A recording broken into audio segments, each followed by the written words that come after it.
Pretty much as soon as I started playing Heroes of Might and Magic 3, I was immediately entranced by the fantastic music. It's kept me going with the series so far. That's the main reason why I've been so interested in all of the Heroes games. All of the music is just fantastic, wonderful.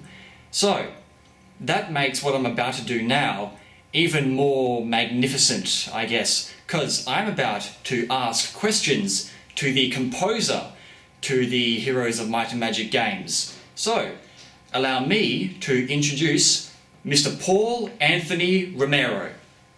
Hi Cody, and thank you everybody who is taking the time to listen or watch this interview.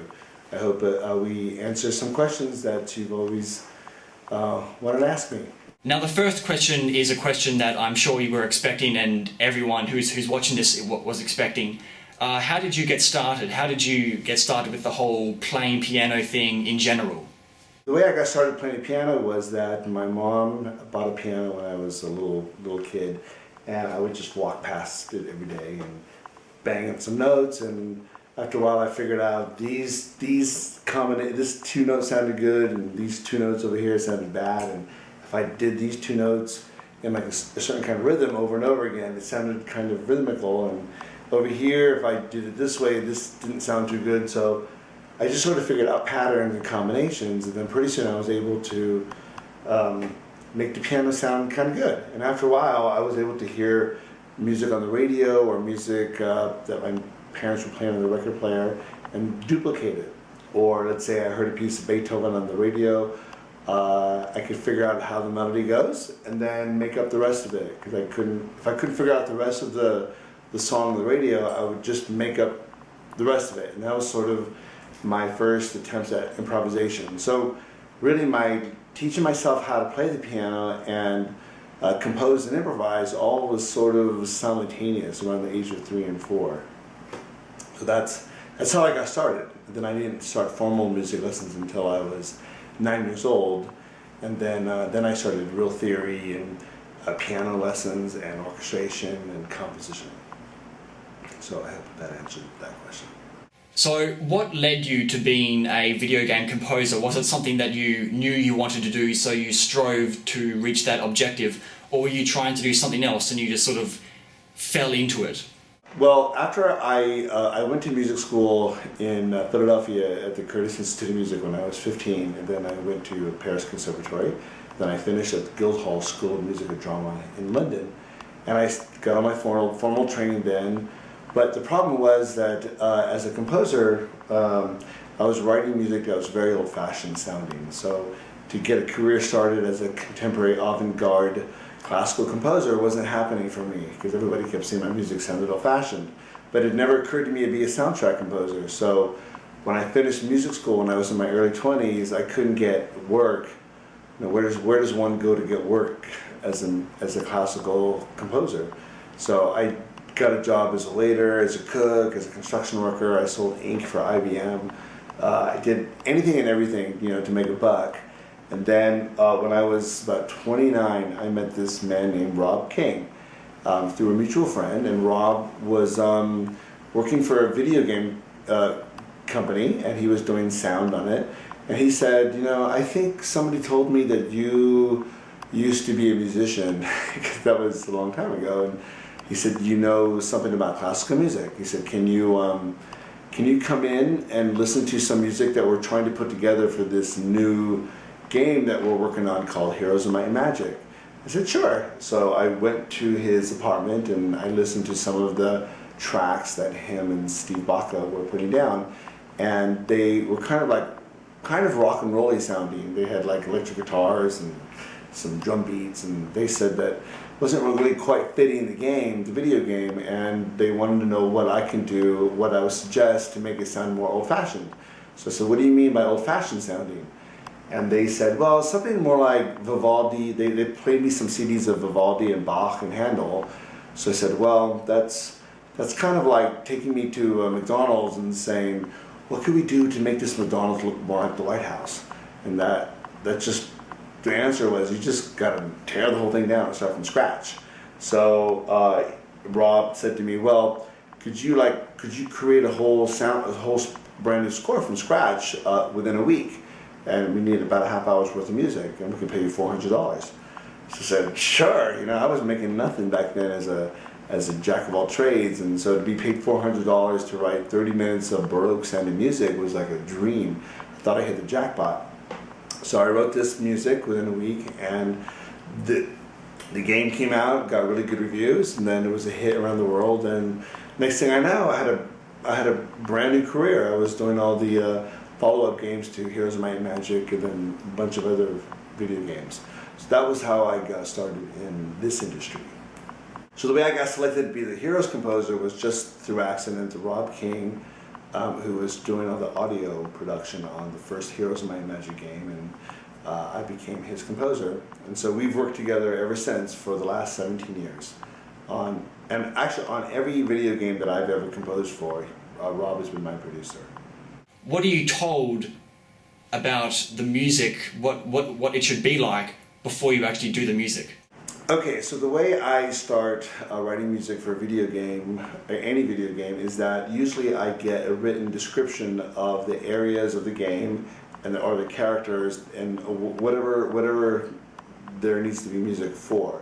But I only get a written description for the most part, and maybe I might get a black and white artistic rendering of the area or of the character, because I'm usually working simultaneous to the programmers who are doing all the animation and the rendering. So I get sort of an emotional and descriptive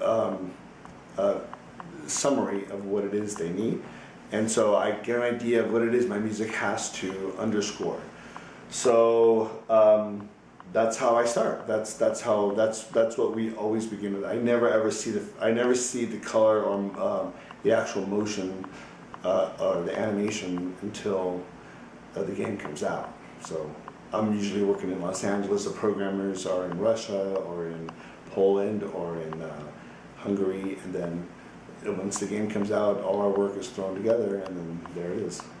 And when you were actually given the information you need to write the music, what happens from there? Do you immediately start writing the music how you want it, or do you have to have more discussions with other people or meetings to discuss more about the music, or is there some sort of warm-up process for you before you actually start writing?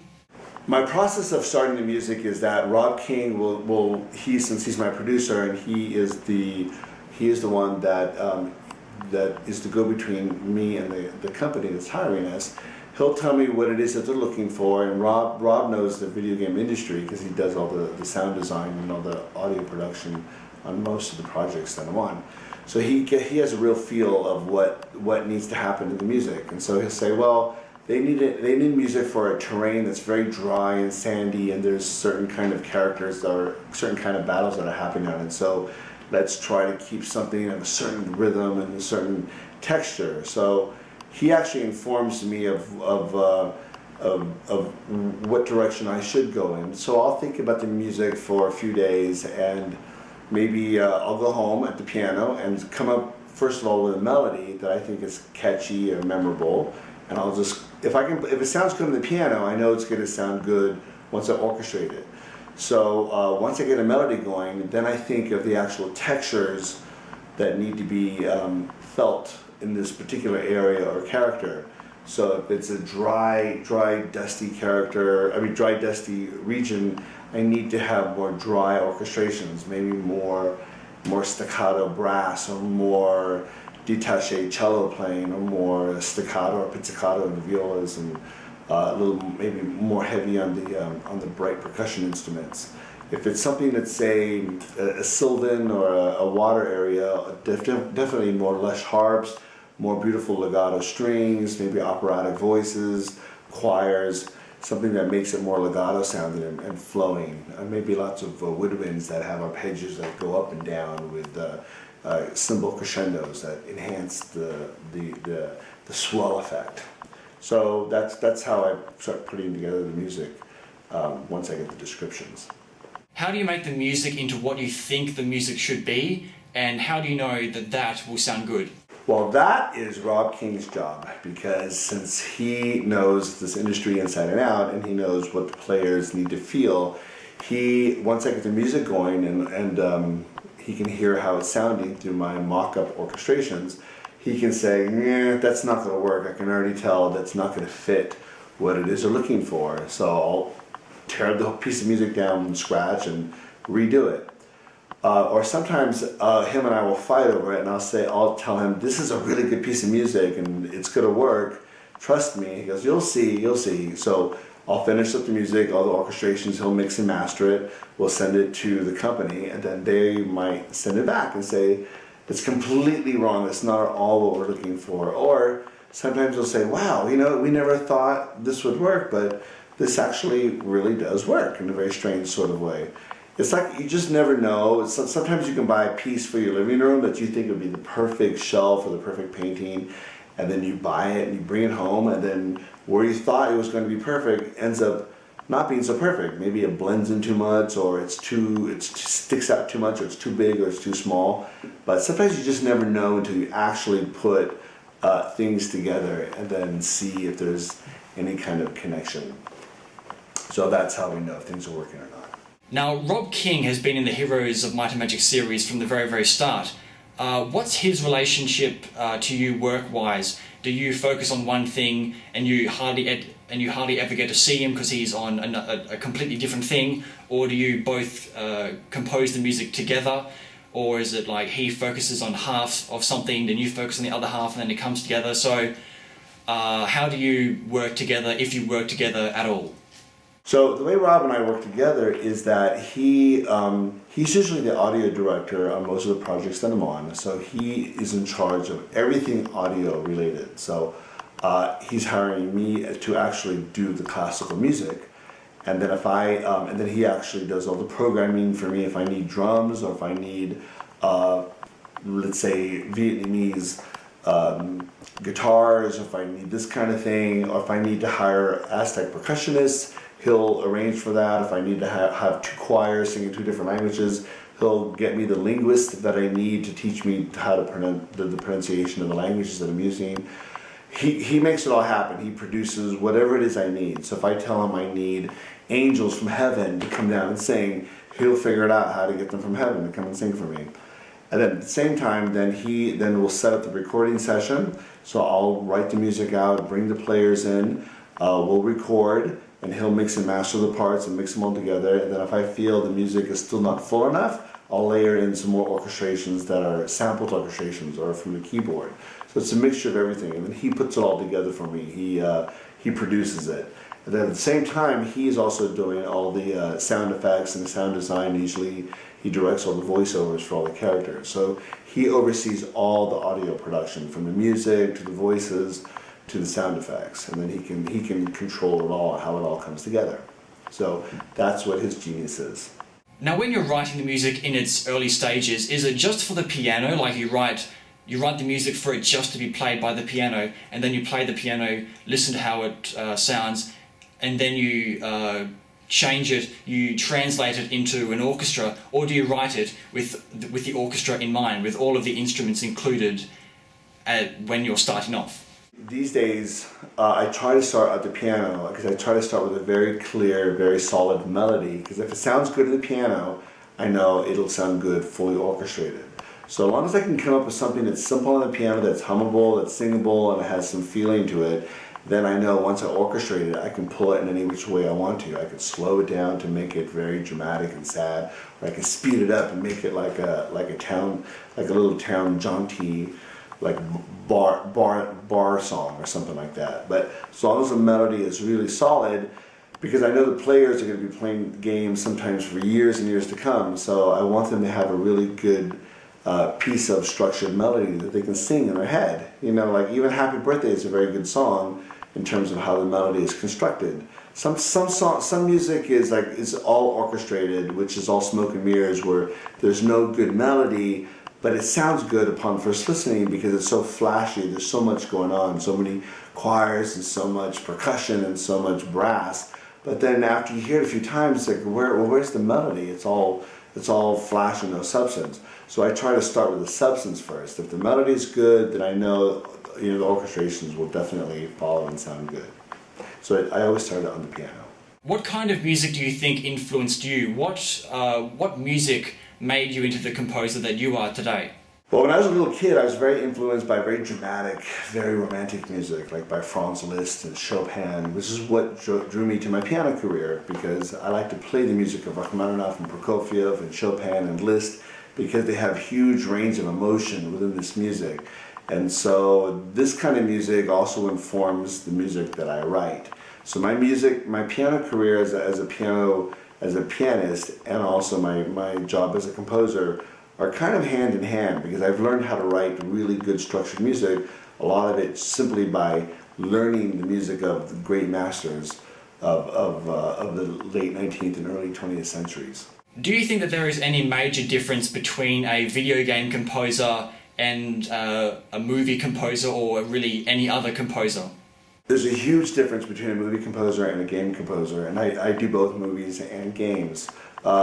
Game music each piece of music has to be fully structured with a beginning, middle, and an end, and then it has to be able to loop so that the beginning matches the ending, because it has to be played over and over again. So you construct it in a circular way. When you're doing a movie, you can actually have a piece of music that's just a fragment of, let's say, an oboe solo that happens to go under the dialogue, and it doesn't have to necessarily lead anywhere. It just has to sort of be like a musical sound effect. But in video games, it's a much more structured way of composing. So I'm really glad my career has primarily been in video games, because it's made me be a more articulated, structured composer, which then when I do a movie, I find it much easier. Because I've had to do so much structured work in video games. And as far as being any other kind of composer, it's all very different. It depends on what your music service is, whether it's rock and roll or pop or classical or just doing arrangements for whatever. So I try to keep my hand in as many pots as I can to keep my skills at a very high level, whether it's doing a string arrangement for a rock band or a video game or independent movie or a commercial or a documentary, or writing music for a concert stage or for an opera singer. I'm currently working on a symphony based on Heroes of Might and Magic soundtracks, and in the future I really want to do an opera. And I'm also working with a ballet company in New York to write my first ballet as well. Are you very familiar with the Heroes of Might and Magic games? Do you get to play them before you compose the music, or even after? It's a very good question. I've done upwards of, I think, 140 games at this point, and I've never played a single one of them. I'm embarrassed to say. Not necessarily embarrassed, but I'm so busy with other stuff, like just writing the music, that I don't play video games. Because when I'm not in the studio, I'm at the piano practicing for my concerts. So I don't really have time. And also, when I have my free time, I'm usually spending traveling or making jewelry, or I take dance classes and I work out, and I have a big family and I have to spend time with them. And we entertain a lot. I throw a lot of parties. And so my life is really busy outside of the music, but everything I do in my life influences my music. But I don't play games. I don't play video games, at least. What is your favourite single piece of music, and why? Does it hold some sort of special connection to you, or is it just something that you think is good music? You know what? My favorite piece of music is the current piece that I'm working on, or any piece that I'm currently working on, because I try to be very connected to any project that I'm on. I try to give it my all. Excuse me. It's kind of like being an actor. You have to be in the mode of that music you're writing at that time. So even when I'm working on when I just finished Hero 6, even when I wasn't at the studio, I was dreaming about the music, and I was thinking in the middle of the night about how I'm going to orchestrate this, or what different harmonies I can use, or what different instruments I can use. So it's a 24/7 process. You're really connected to the music as you're in the process of writing it. So every music project that I do, I try to be really fully committed, and as it turns out, it's usually my favorite project at the time that I'm on it. Now, what do you think you'll do after Hero 6? I know that you've already finished the music, but what other composing jobs have you been offered, and what are you trying to aspire to? I'm getting ready for a big concert in Paris on June 5th at the Theatre du Châtelet. I'll be playing a piano recital. I'll be playing also the premiere of the Heroes of Might and Magic 6 piano suite. So I took the music that I wrote for Hero 6, and I reduced some of the soundtrack to a suite of piano pieces. So that'll be nice to play. I'm working on a ballet, working on the symphony. I have another concert coming up in Budapest in the fall. So I have a lot. It's trying to balance my video career with my piano career, and then also trying to write music that takes from my music, from video games to the classical concert stage or the classical dance stage. So I'm trying to interact all these aspects of my life as sort of a cohesive whole. And last of all, I'm sure that you've seen how much of an impact your music has made on me and countless other people. So the question is, what kind of impact do you think music in video games has on the video game itself? And what do you think the importance is of music just in general?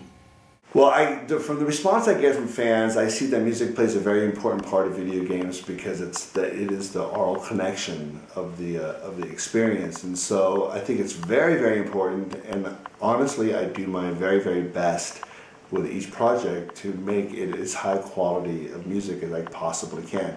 My criteria is this music that I could listen to and that I would really enjoy, even if I wasn't a composer. So until it meets that level of standard for me, I keep working on the music, and I won't let let go of it. And sometimes Rob King gets so mad at me, he's like, "What is taking so long for you to finish that darn piece of music?" It's like it's not perfected yet. I just can't let it go. So.